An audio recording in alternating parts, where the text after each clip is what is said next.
For at lave en rigtig god kop te skal vi bruge noget vand, en elkedel, 2 kopper og et tebrev. Som det første starter man med at sætte stikket i en stikkontakt.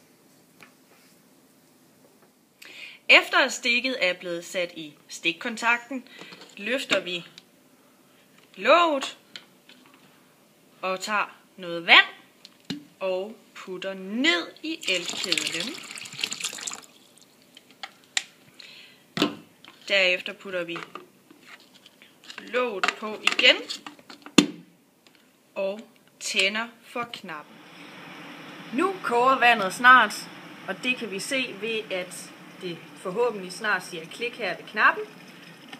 Det lyder som om det bobler, og der kommer damp op af tuden.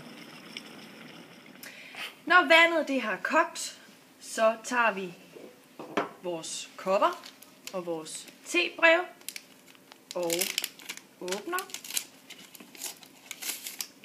og putter tebrevet ned i koppen.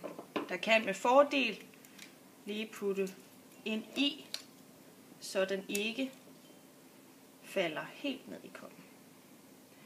Derefter tager vi det kogende vand og hælder ned over tebrevet op til lige under kanten.